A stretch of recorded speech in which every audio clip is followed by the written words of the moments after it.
Hola, hola los marineros, ¿cómo están?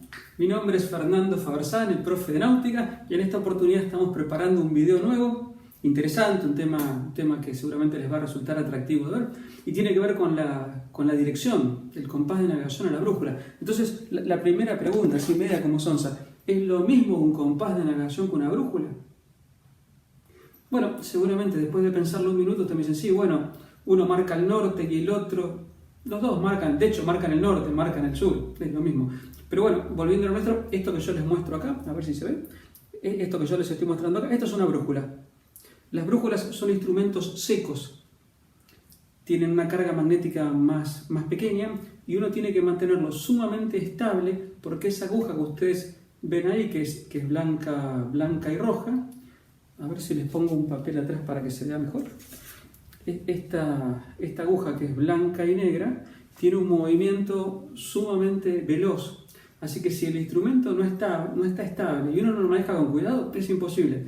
Entonces, pensando en esto, yo les digo, si uno estuviera en un kayak, estuviera en un velero, estuviera en un crucero, estuviera en una lancha, esto de embarcación quieta y prácticamente no existe. Así que esto está pensado para un instrumento de uso terrestre, donde uno se queda quieto, espera un minuto, se estabiliza la aguja y a partir de ahí hacen la lectura. Es un instrumento que para nosotros los navegantes no funciona, no es seguro, no es fiel. Así que en realidad cuando uno piensa en barcos, nosotros usamos instrumentos que son más seguros, en general tienden a ser esféricos, entonces tienen rozamiento parecido en todas las distintas áreas, tienen mucha más carga magnética, así que rápidamente cuando yo lo muevo, el instrumento rápidamente se estabiliza y vuelve a ubicar el polo norte y el polo sur, y tiene un líquido denso, depende de las distintas familias de instrumentos, hay con glicerina, hay con alcohol, hay con distintos materiales que le dan densidad para que el movimiento sea suave o acompasado. Así que los dos tienen un fin que es el mismo, que es obtener la dirección polo norte y polo sur.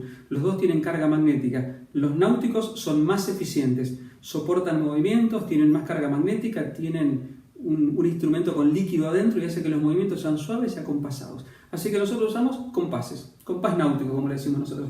Pero bueno, tema interesante el de hoy. Vamos a aprovechar a hablar un poquito sobre compases. Entonces, bueno, hice nuevamente 3-4 gráficos así de estos rápidos que hago yo y les presento una nueva lámina. Y en esta lámina vamos a aprovechar a descubrir cómo es el instrumento, cómo es el compás, qué es lo que lo mueve, cómo se acciona, cómo está confeccionado o construido, y si hay un solo compás o hay más de uno, como para ir descubriendo. Entonces, bueno, vamos al tema de hoy, compás de navegación. Inicialmente, los más comunes terminan teniendo un recipiente que se llama mortero, que es donde va a terminar conteniendo el líquido, que yo les contaba. Es como si fuera una ollita. Y lo más común sería que tuviera 2 puntos de fijación, para que pudiera por lo menos en 2 movimientos descargar si uno va navegando y está muy movido. Así que tienen 2 muñones. Si el compás tiene un poco más de organización en su confección y construcción, no tendría 2 muñones, sino que tendría 4. Eso se llama movimiento universal, y la gran ventaja del movimiento universal es que soportaría movimientos proa, popa, banda, babor y estribor, y en realidad con este movimiento que yo les digo universal, el instrumento se mantendría prácticamente quieto independientemente que el barco se mueva mucho. Esto, si ustedes le prestan atención, es lo que se llama cardánico. Tiene un sistema de acople cardánico. Pero bueno, vamos a lo nuestro. Entonces, pensando en esto, los compases que nos vienen acompañando a nosotros los navegantes desde hace mucho tiempo, iniciamos esto con los puntos cardinales. Entonces existe la rosa de los vientos. Y esta rosa de los vientos, bueno, puntos cardinales que ustedes los conocen, norte, sur, este y oeste.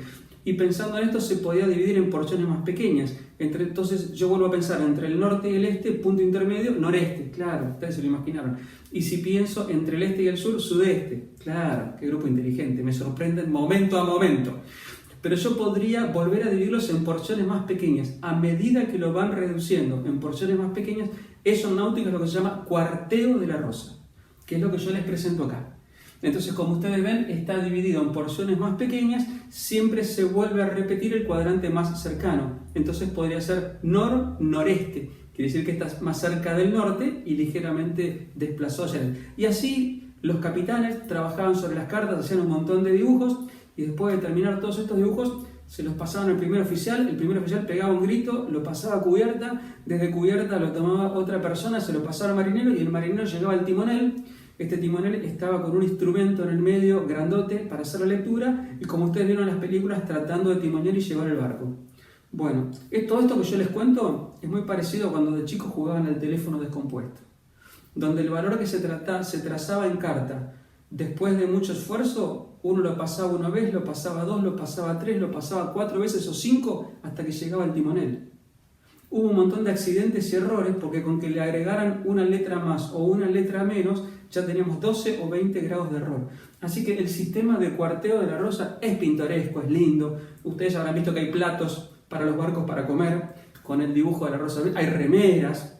Es un símbolo que nos viene acompañando a nosotros. Pero la verdad que no es funcional, es incómodo. Así que los puntos cardinales nosotros los usamos menos. ¿Qué usamos? Y usamos el sistema de 0 a 360 grados, que es mucho más eficiente. Y pensando en esto que les estoy contando, todos aquellos valores que son menores a 100 le completamos con un 0 por delante. Entonces, por ejemplo, si uno navegara rumbo 30, para nosotros es 0,30. Esto es para que cuando uno anota apurado, el que viene atrás no se confunda y se imagine un 300, porque hay que imaginarse que la mesa va a estar en movimiento y ustedes van a tener que estar trabajando con cuidado. Entonces, pensando en eso, no nos falta nada, tenemos un montón de equipo. Entonces yo acá justamente tengo lo que nosotros llamamos la rosa de los vientos, de hecho es de un compás de hoy esto. Entonces como ustedes ven acá tienen el punto cardinal norte que es el 0 y después como ven acá 20, 40, 60 y llega a 360. Así que los compases de hoy funcionan de esta manera. Entonces vamos a lo que yo les había contado hace un minuto y les dije, lo primero que nosotros tenemos es el mortero donde finalmente va a terminar recibiendo el líquido. En la parte central tiene una púa. Esa púa se llama estilo, que es pero muy filosa para que haga equilibrio. ¿Qué hace equilibrio? La rosa. Así que esta rosa que yo les cuento es la que uno vería acá. Esta rosa tiene en la parte de abajo una pieza especialmente pensada, claro, lo que ustedes imaginan, para que el estilo se apoye y haga equilibrio. Se llama chapitel. Seguramente aquel que le gusta la arquitectura o la ingeniería, el chapitel ya lo habrán visto que se usa también en las construcciones. Entonces, volviendo a lo nuestro, está la rosa en la parte de abajo del chapitel y en ese lugar es donde el estilo hace que haga equilibrio. Se me acaba de caer la rosa. ¿Qué otra cosa nosotros no conocemos o no vemos? Bueno, inmediatamente abajo de la rosa van los imanes. Los imanes de hoy son permanentes, son sintéticos, así que uno no tiene ningún problema. Escondidos tienen 2 imanes y con esto se terminan alineando con el campo magnético de la Tierra. Así que esto es muy sencillo. Terminando la historia esta, que acá tendríamos representado un compás de los de hoy, termina teniendo una cúpula. Esta cúpula, al ser esférica, aparte funciona como un lente. Entonces, independientemente que el instrumento sea pequeño, con todo este lente, los números se ven más grandes. Entonces, esto a ustedes les va a resultar sencillo. Todo esto va completo con este líquido que yo les conté, denso, podrá ser glicerina, podrá ser alcohol con agua, vaya a saber la generación de compás que ustedes utilizan. Y si el compás fuera moderno, podría tener 2 cosas más. Podría tener una cámara de compresión. En la base tiene una cámara sintética que se puede desplazar y mover. Esto está pensado para cuando navegan en lugares de alta temperatura o lugares de baja temperatura. Si no, los compases estaban obligados a tener una burbuja de aire y esta burbuja de aire se reducía o se abría, se expandía o se reducía dependiendo de la temperatura. Pero molesta mucho a la vista, es incómodo. Así que los compases de hoy no tienen ninguna burbuja porque ya traen exactamente esta cámara de compresión. Por otro lado, podría darse el caso que estén navegando en un barco de acero y que el barco tenga un error instrumental, un desvío de compás que decimos nosotros. Entonces, en los compases modernos vienen pensados en la parte de abajo, escondidos, 2 pequeños orificios donde entra un destornillador que es de plástico, el destornillador es de aluminio, que se pueden girar ahí y hay 2 pequeños imanes pequeños que se pueden acercar o alejar para actualizar este compás. Son los que se llaman los correctores. Consejo sabio, si uno no sabe, no toquen mucho porque uno podría fácilmente descompensar el compás. Y bueno, esto sería más complicado. Pero bueno, vamos a lo de hoy. En los barcos de hoy hay distintas familias de compases. Entonces, bueno, puede ser que tengan uno montado sobre una torre. Por ahí ustedes tuvieron la suerte de ir a visitar algún museo. En mi sencillo estuve en la Fragata Libertad, la Fragata Sarmiento. Hay todo un mueble armado. En la parte central está el instrumento, que es el compás, y unas esferas grandotas, claro. Es este dibujo sonso que yo les dibujo acá, y esto es lo que nos llamamos un compás de bitácora. En barcos antiguos, en barcos grandes tenemos compás de bitácora. Entonces, propiamente el compás está acá arriba.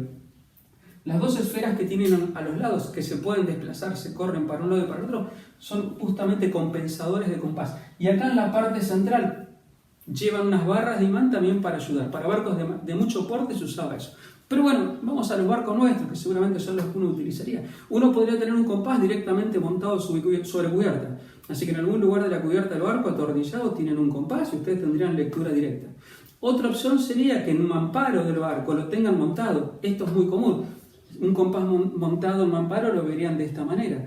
Entonces ustedes verían el instrumento prácticamente en forma directa alineado. La línea central, que es donde ustedes ven la dirección del rumbo al barco, se llama línea de fe. Pero seguramente ustedes que son curiosos y tienen mucha memoria me dicen, yo tengo la imagen de que visité el barco de un amigo y no tenía una línea de fe, tenía 3. Bueno, interesante. Muchos compases tienen 3 líneas de fe. Entonces esto está pensado. La central es el rumbo del barco navegando y las otras 2 son líneas auxiliares. Esto está pensado para lo siguiente. Si yo estuviera navegando en un barco y tiene solamente un compás, en algunos rumbos yo estaría sentado alineado directo con el compás. Entonces tendría una lectura fiel, segura. ¿Qué pasa cuando me cambio de banda? Lo vería torcido o en diagonal. Entonces yo lo que no tendría es línea directa de vista con eso se llama náutica paralaje. Tendría un error de paralaje, no estoy viendo el instrumento en forma directa. Entonces, aquellos barcos que el capitán tiene dinero pone un compás en cada banda. Así que yo me cambio de banda y siempre tengo el compás adelante. Se terminó el problema. Cuando no es así, se utilizan estas líneas auxiliares. Entonces esto permite que yo no esté sentado justamente en línea con el instrumento y pueda hacer una fiel lectura. Pero bueno, volviendo a lo nuestro, hay distintas familias. Este, por ejemplo, es un compás de Kitty Pond. Viene con un soporte que uno lo puede montar en el barco y automáticamente ya tiene lectura. De hecho, la línea de fe, yo lo voy a acercar para que lo vean, la línea de fe es esa línea naranja, es un instrumento muy estable, yo lo muevo y rápidamente recupera el rumbo. Esta sería una opción. Tenemos otro tipo de instrumento que interesante, se llama compás soplón. El compás soplón tiene lectura de los 2 lados. Entonces el capitán podría estar dentro del barco y podría, mirando el instrumento, ver cómo están timoneando afuera, si están al rumbo proyectado o no. O directamente podríamos tener montado dentro del barco uno en el techo, de manera que uno está navegando, mira y se dan cuenta del rumbo. Ese es el compás soplón. O por ahí en un viaje largo, pensando que mucha de la navegación va apoyada en este instrumento, tener duplicado el instrumento y tener uno muy seguro y confiable adentro del barco. Claro, eso es lo que se llama el compás magistral. Entonces por ahí tenemos uno en cubierta y tenemos el magistral guardado debajo de cubierta. Plan B, ¿no? El instrumento está ahí. Por otro lado, existen los compases de mano para hacer puntería y eso es lo que nosotros llamamos en náutica pínula. Este es un ejemplo.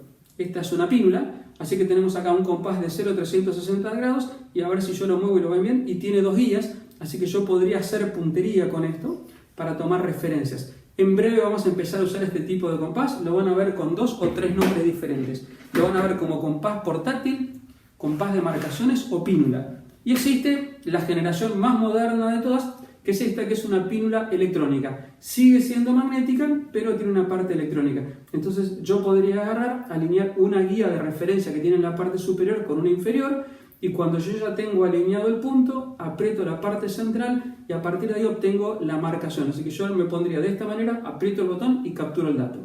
¡Cuánta información! ¡Qué interesante! Bueno, los dejo para el próximo video, porque lo bueno está por comenzar.